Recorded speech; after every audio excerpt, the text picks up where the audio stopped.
Elimination round, and it's the battle between the UST Tiger Cubs against the Lsgh Greenies in the second of our four-game set here on this beautiful Sunday afternoon. My name is Diego Del Paz on the call together with our courtside reporter Bianca Tagarda from courtside, and we're about to get things started shortly. But first, let's talk about the UST Tiger Cubs. They came off a victory in their last outing, and they are one of the teams that are leading the way here in this two groups that we are having here. The UST Tiger Cubs, part of Group Prime, together with the Lsgh Greenies, while LSGH coming off an overtime loss against the UE Junior Warriors in their last outing. They're sporting a 1-1 win-loss record.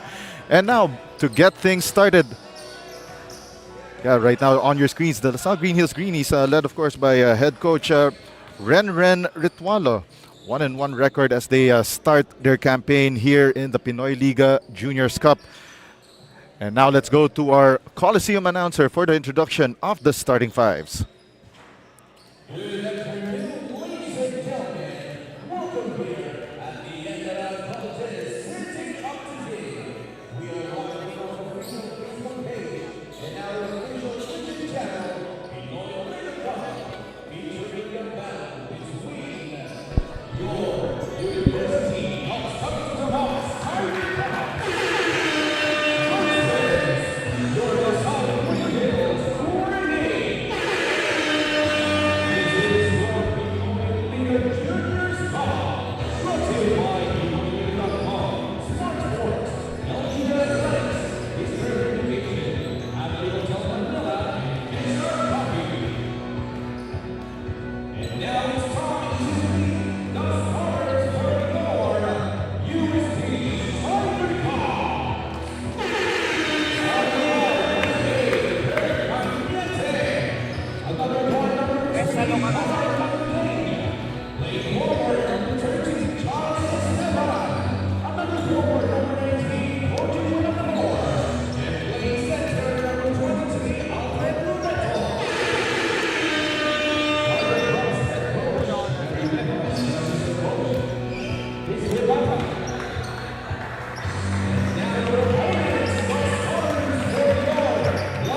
On your screens right now are the starters for both teams. For the UST Tiger Cubs, it's Kirk Cañete and Carl Manding at the backcourt, Alfred Loreto, Charles Esteban, and Koji Buenaflor forming the front court, while for the LSGH Greenies, it will be James Eason and Arl Podador at the backcourt, Nick Tud, Migs Osis, and Dale Ortega at the backcourt. Our referees for the ball game, Dennis Escaros, Josuel Cruz, and John Lsgh. Ball is up and we are underway. Pero nga lang, out of bounds ang tip nito ni Koji Buenaflor, who jumped center against Nick Todd. So first possession will go to the Greenies. Osis, Podador. The handoff here to Dale Ortega. Shot clock down to 7 for the green and white, while the UST Tiger Cubs in their white and black uniforms. And what a block there by Charles Esteban forces a shot clock violation against LSGH. And now the Tiger Cubs with possession. Cañete having a hard time bringing the ball down court. Alfred Loreto, the spin move, nearly takes his defender Nick Tud to the cleaners. And now the Greenies umatake.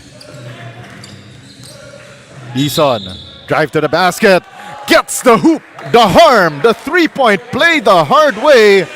Greenies strike first sa ating second game of our four-game set dito sa Pinoyliga Juniors Cup. 2-0 start for Lsgh Green Hills.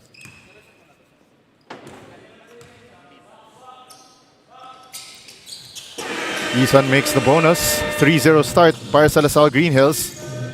So they won their first game against the Adamson Baby Falcons, the reigning defending champion sa UAAP Juniors Division.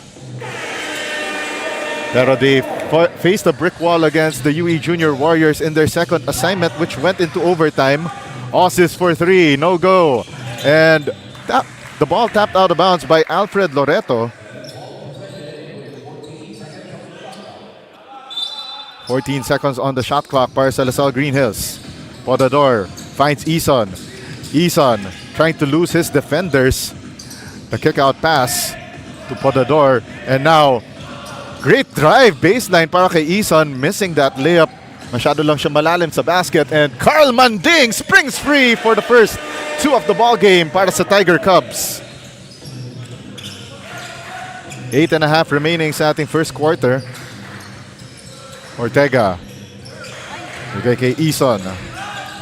Shot clock down to 12. Ortega launches a 3. Wala. Rebound by Isan. Gets blocked by Alfred Loreto. And the Tiger Cubs umaatake. Alfred Loreto took too many steps, shuffled his feet, and danced to the wrong beat.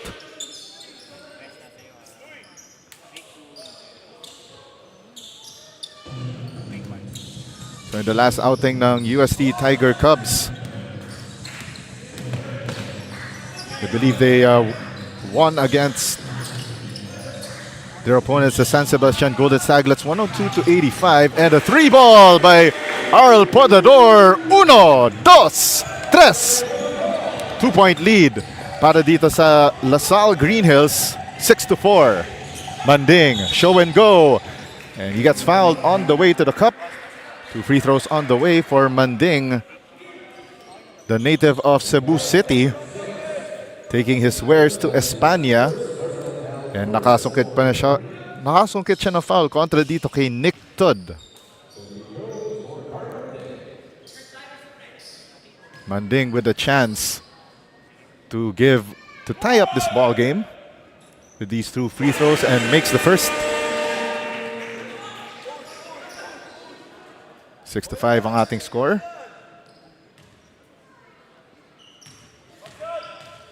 Here in the early goings of our second game in the Juniors Cup this Sunday, and Manding ties it up at 6. Atake dito si Dale Ortega. Gets denied by the tall UST defense. Buenaflor, straight line to the basket. The beeline to the cup, and gives the UST Tiger Cubs the lead, 8-6. 7:20 remaining sa ating first quarter. Arl Podador facing the defense of Charles Esteban. Gets a screen from Nick Todd. The give and go there nearly working to perfection, and LSGH gets the possession back. Podador from 3-point range, in and out. And Dale Ortega with the putback against the outstretched arms of Charles Esteban. We are tied at 8-all, and Carl Manding straight to the basket for the 2. 10-8. Back and forth we go inside ENDERAN. And looks like LSGH will make their first substitution of this game. Ossis gets denied. And what a block para kay Kirk Cañete. And now the sweet shooting Brandon Utok will come into the ball game, replacing Nick Tud. So Brandon Utok has an unenviable task of defending both Alfred Loreto and Koji Buenaflor. Arl Podador, hang time move with that scoop shot. 10-10. Nearing the halfway point ng ating first quarter. Buenaflor. 15 na sa kanyang shot clock. Nice give to Kirk Cañete, pero nga lang, shuffle his feet and dance to the wrong beat. And that's Coach Andy Mejos at the sidelines shouting instructions. As right now, Coach Manu Inigo, as I've heard, he's now on a scouting trip in Australia.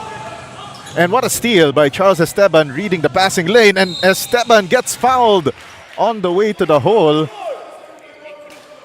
And the foul called against Dale Ortega. And Ola Ajani will give Alfred Loreto a breather.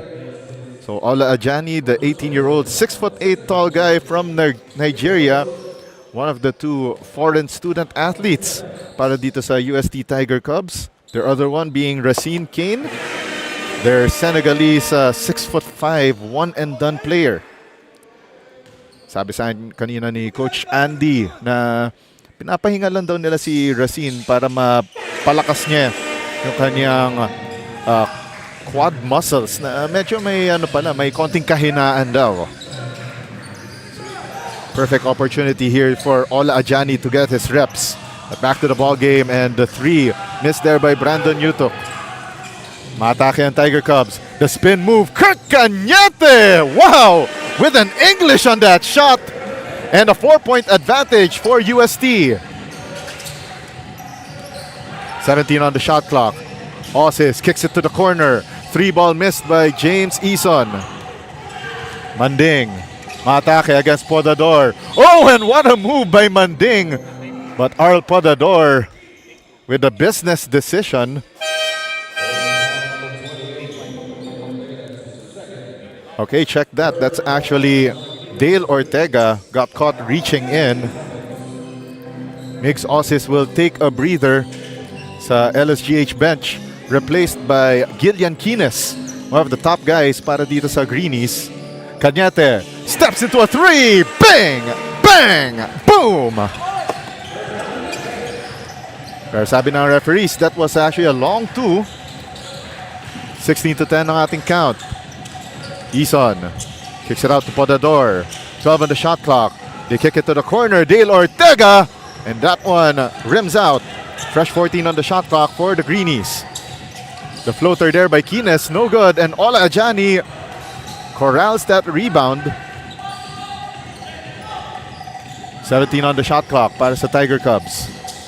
Cañete gets a screen from Koji Buenaflor.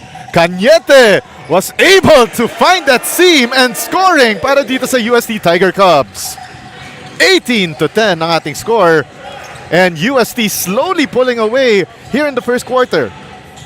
And now Dillon Natividad about to check into the ball game para sa Greenies. Eason against Buenaflor. Tried to pass it off to Gillian Quines at the corner pero natapik palabas ng UST, and Dillon Natividad will replace itong si Dale Ortega. 14 on the shot clock para sa Greenies. Quines binigay kay Podador. Podador well defended by Kirk Cañete pero nga lang may reach-in foul kontra kay Cañete. Fresh 14 on the shot clock para sa LSGH. With 4:04 remaining sa ating first quarter. That's just the second team foul against UST. 12 on the shot clock. Quines trying to size up Ola Ajani. Kicks it out to Eason. 4 on the shot clock. Eason steps through. Wala siyang mapasahan, and it's a turnover para sa LSGH. And napailing na ng ulo itong si Coach Renren Ritualo dahil hindi maka-execute ang kanyang mga players.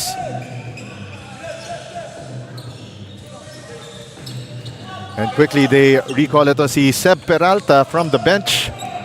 So many adjustments being made here by the Rainman, Renren Ritualo, in the early goings, and they are down 8.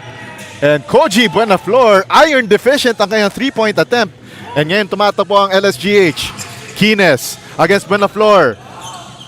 Triple teamed underneath the basket, and it will stay LSGH's way. And now Seb Peralta replacing ito si James Eason. So mabilis ang balasa dito ni Coach Ritualo. Podador naghahanap ng mapapasahan. And tapped out of bounds by Carl Manding. Sabi nga sa akin ni Coach Renren Ritualo na itong first 3 games nila all against UAAP teams. These are big challenges para sa kanya. And whoa! Brandon Yutok nearly gets a 3-point play on that nice find by Arl Podador on the inbound. As I was saying earlier, ito si Coach Renren Ritualo said na very good test of character para sa kanyang mga players na makalaban ang UAAP teams. First against Adamson, ang reigning defending champion ng UAAP. Then next, in that overtime loss against the UE Junior Warriors. And against, of course, yung kanilang former coach na si Carl Santos. And then now, facing a newly minted contender in the UST Tiger Cubs na they are trying to improve from that fourth place finish last year with an 8-6 record in this upcoming UAAP Season 87 Senior High School Basketball Tournament. 3:20 remaining sa ating first quarter. Lawrence Cinco, one of the first few players off the bench para sa Tiger Cubs. And Ola Ajani! Great find there from Cinco. And also Charles Buxit now in the ballgame para sa UST Tiger Cubs. 20-12. Nayakyat ulit sa 8 ang lamang ng UST. It will stay LSGH's way despite that bad pass by Gillian Quines. Peralta. Bigay kay Quines. 12 seconds on the shot clock. Quines well defended here by Lawrence Cinco. Quines puts up that ill-advised shot against the heavy defense of Lawrence Cinco. Cinco gets the screen from Ola Ajani. But Brandon Yutok quickly closing him out. Koji Buenaflor against Dylan Natividad. Fadeaway jumper does not fall through. Ola Ajani had his rebound attempt tapped away by Gillian Quines.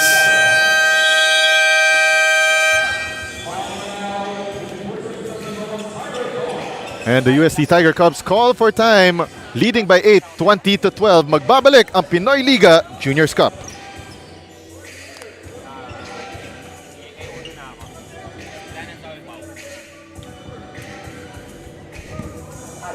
Report si Bianca. Siya na ba magre-report coming into the ano? Siya na ba magre-report into ano coming in from break?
Thank you very much, Bianca Tagarda, with that report. 2:02 remaining, and the shot no good para kay Ola Ajani. Ajani lost the handle, and umatake ngayon ng Lsgh Greenies. Quines kicks it out, Podador launches a three, and that one short. And the board secured by Ola Ajani. Now Charles Busit umatake, gives it up to Koji Buenaflor. And great quick attack para sa UST Tiger Cubs to get two more on the board. 22-14, 8-point lead for the Tiger Cubs. Quines against Cinco, floater no good. And Koji Buenaflor tapped it last, and referees say it will stay LSGH's way. We have another timeout on the floor, 22-14 in favor of UST.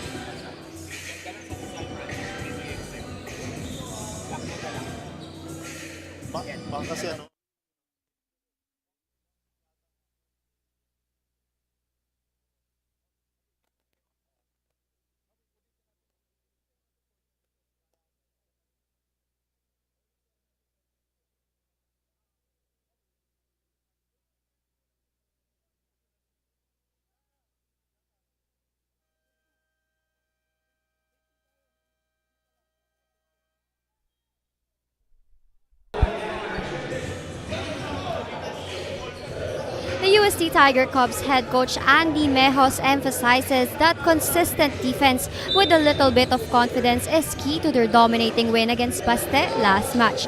But for this match, they need to double their efforts as they are to battle with another promising team, that is the Lsgh Greenies. Now back to Jego. All right, thank you very much, Bianca Tagarda, with that report on the UST Tiger Cubs.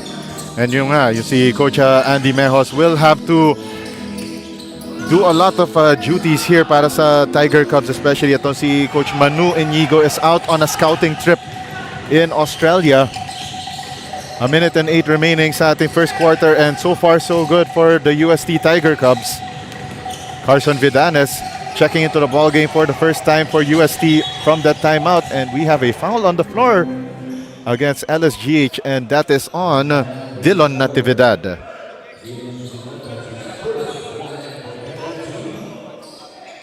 14 seconds on the shot clock para sa UST. Ajani to 5. Yes na sa kanyang shot clock. Buksit. That's his range. Pero nga lang, well defended by LSGH. Steps back into a longer 3 pero short. And the rebound by Gillian Quines. Quines. Nice find to Brandon Yutok underneath. Pero tatlong puno ang kanyang na-meet sa ilalim ng basket. And now Charles Buksit hands it off to Vidanes. Pero nga lang masyadong crowded ang shaded lane sa side ng UST and committing a turnover.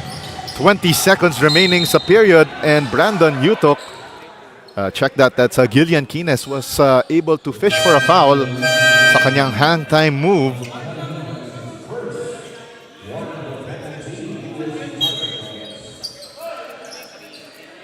18.8 seconds remaining sa ating first quarter.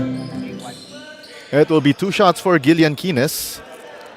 But before we continue with our broadcast, we'd like to thank our partners dito sa Pinoyliga Cup: Smart Sports, Amelie Hotel, Eastern Communications, of course our official venue, ENDERAN Colleges, and LGR Athletic Wears. And of course, you could catch all the games live via the Smart Sports Facebook page, Smart Live Stream app, and of course, the Pinoyliga Facebook page and Pinoyliga Cup YouTube channel. Shot clock is off para sa UST Tiger Cubs with 12 seconds remaining sa ating first period. Buksit. Well defended by Seb Peralta. The spin move by Charles Buksit. Pero nga lang, we have whistles on the floor. And our crew chief, ito si Dennis Escaros, calls a foul. And it's on Dillon Natividad.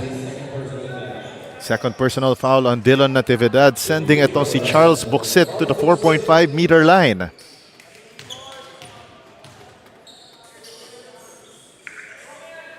First free throw swishes in para dito kay Charles Buksit. Masasabi natin isang stretch 4. Itong si Charles Buksit has that long-range sniping in his arsenal. Makes 2 out of 2 from the foul line. LSGH with a chance. Gillian Quines puts up the shot. Pero nga lang, iron deficient as we end the first period of play. It's an 8-point advantage for UST, 24-16. UST Tiger Cubs leading the way against the Lsgh Greenies. Magbabalik tayo with second quarter play in your Pinoyliga Juniors Cup.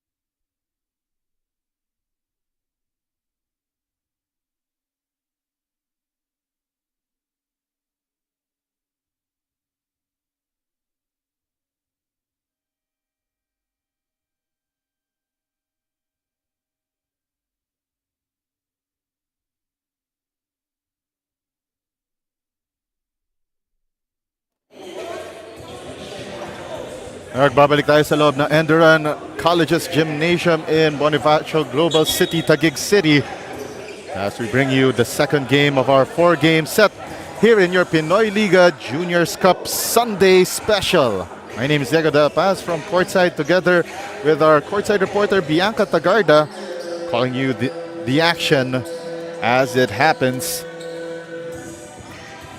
The UST Tiger Cubs entering this ball game with a win, coming off a win against San Sebastian in their opening assignment, while itong Lsgh Greenies on their third game dito sa Group Prime. 14 on the shot clock. Buksit launches a three, short, and they let the ball sail out of bounds.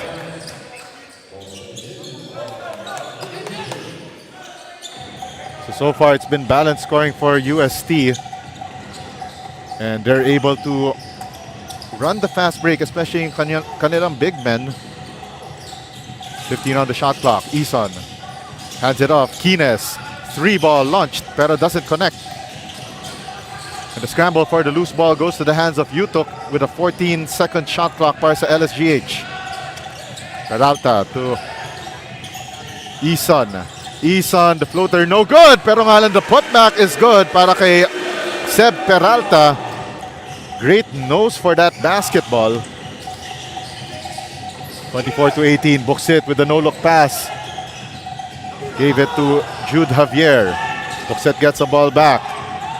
Now with Carson Vidanes. Shot clock down to 8. Kyle Bandingan gives it up to Charles Buksit with that right baseline jumper. Balik sa 8 ang lamang ng UST. Hindi may baba ng LSGH ang lamang na UST to lower than 6. Just like that, that turnaround shot by Gillian Quines inside the shaded lane falls through. 16 on the shot clock. 5 to Buksit. 12 on the 24. Buksit kicks it out. 5 tried to drive baseline pero nahuli ng ating referees na tumapak out of bounds. Ito si Lawrence 5.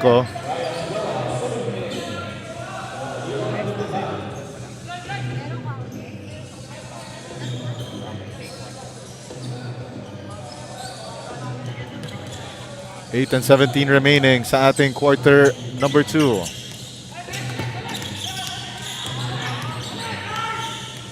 Hachuela kicks it out to Yutok. Lefty 3, pero nga lang left it short. Another fast break attempt para sa UST. Charles Buksit had his pocket picked by Gillian Quines. Ison.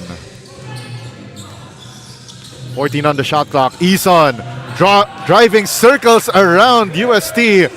And finally, LSGH brings it down to lower than 6. Now at 26-22. UST's lead shrinking slowly. 12 on the shot clock. Buksit gives it up to 5. Well defended here by Yutok. Gets a screen there from Javier. 5, left baseline jumper, swishes it in. 28-22.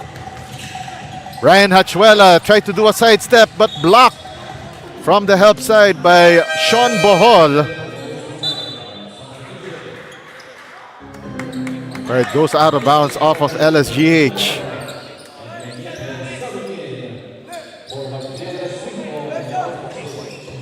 Javier, 5, and Buksit will check out of the game. And back goes Carl Manding, Kirk Cañete, as well as Koji Buenaflor. 12 on the shot clock for Carl Manding. Pero nga lang, we've got a foul on the floor against LSGH. And it's a holding foul against Gillian Quines.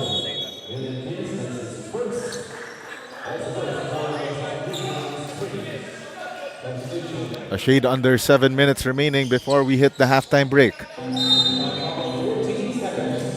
14 seconds on the shot clock for UST. Oh, and a steal by Gillian Quines off of that weak inbound pass by Carl Manding. And Gillian Quines turning defense into offense. It's down to a 4-point UST lead, 28-24. Cañete to Bohol. Now they give it up to Charles Esteban. Carl Manding Open for three. Masyado malakas. Board secured by Seb Peralta. Now Gillian Quines kicks it out to Peralta. 16 on the shot clock. Peralta kicks it out to Brian Hachuela. Ison stops, pops, and it drops para sa LSGH. And they're down 2 points, 28 to 26. A furious rally by the Greenies from Mandaluyong. Buenaflor, dribbling exhibition far from the basket, pero a holding foul against Brian Hachuela.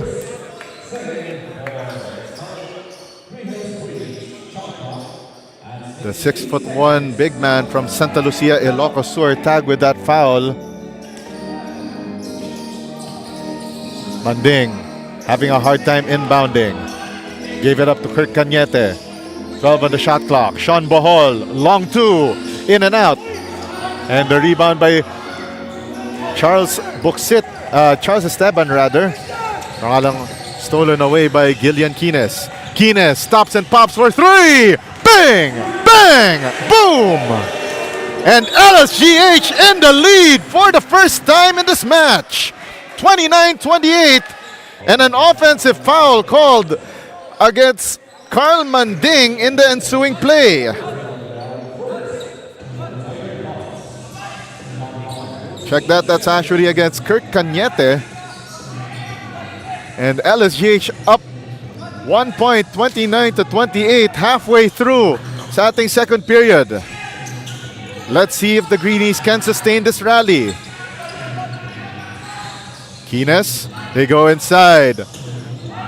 And the big boy moves from Christian Abad, getting the hoop, the harm, the three-point play the hard way. And LSGH extends their lead to its biggest at 3 points. 31-28. Slowly and steadily, LaSalle Green Hills overturned an 8-point deficit earlier in the first quarter. And now, getting this 4-point advantage, 32-28. Kirk Cañete, well defended by Migs Osis. 16 on the shot clock for UST. Cañete to Buenaflor. Buenaflor in a world of trouble against Hachuela, but finds the seam and scores in the post. 32-30. Still in favor of the Greenies.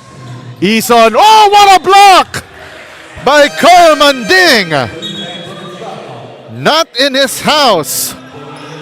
And Alfred Loreto checks back in, replacing Sean Bohol for some of that meaty defense from the endless supply of center for UST. Migs Osis gets fouled by Kirk Cañete. It will be 2 shots for Osis.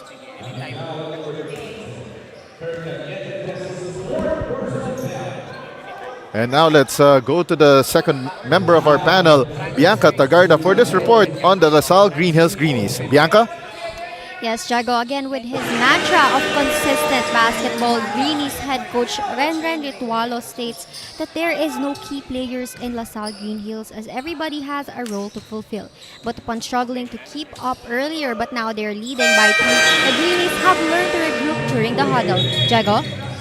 All right, thank you very much, Bianca Tagarda, with that report on LSGH head coach Renren Ritualo, who is now on his third season manning the sidelines for the Greenies, replacing now UE head coach in Carl Santos.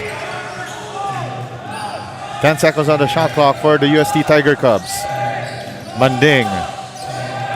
5 on the 24. Manding finds the seam. Oh, what a putback shot!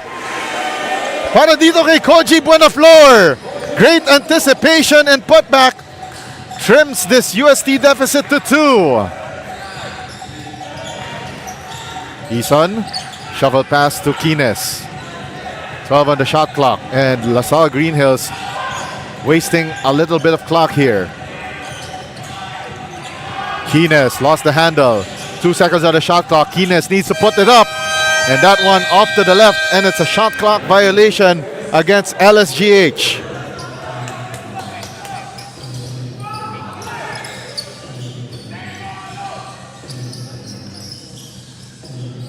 Carl Manding. Oh, had his pass picked off there by Christian Abad and makes Osis! Drives to the basket headstrong, and that block attempt was called as a goaltending against UST. Back to a 4-point lead for LSGH as we head to the final 3:42 of the first half.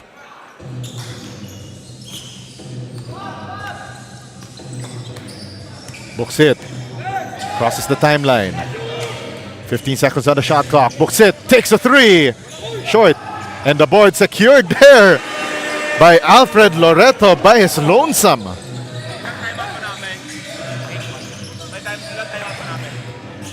Three minutes and 20 remaining sa ating first half.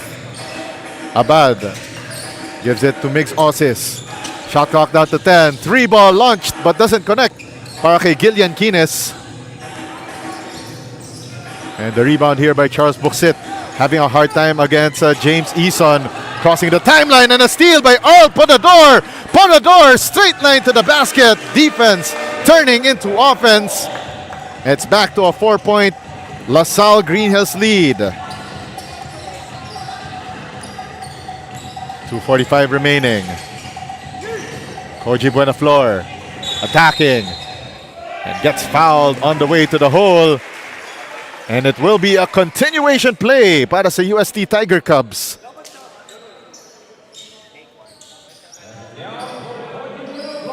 And Koji Buenaflor will take to the foul line for a bonus free throw.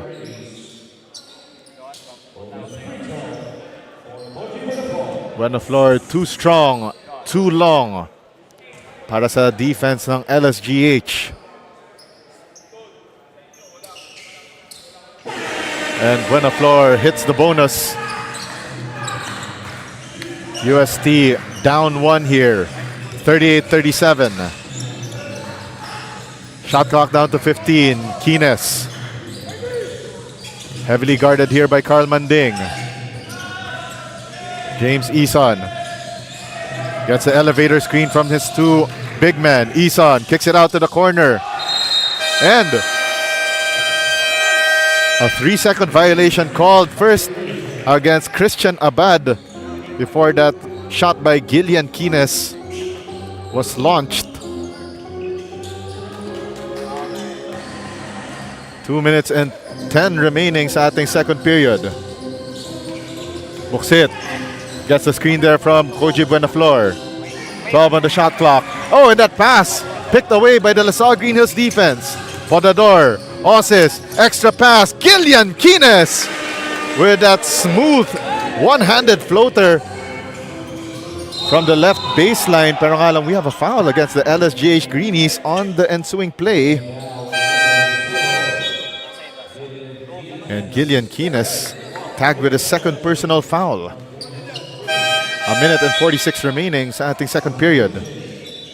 First entry into the ball game para kay Jacob Hizon. Koji Buenaflor. Buenaflor backing down the defense, and we have a foul against the LaSalle Green Hills Greenies.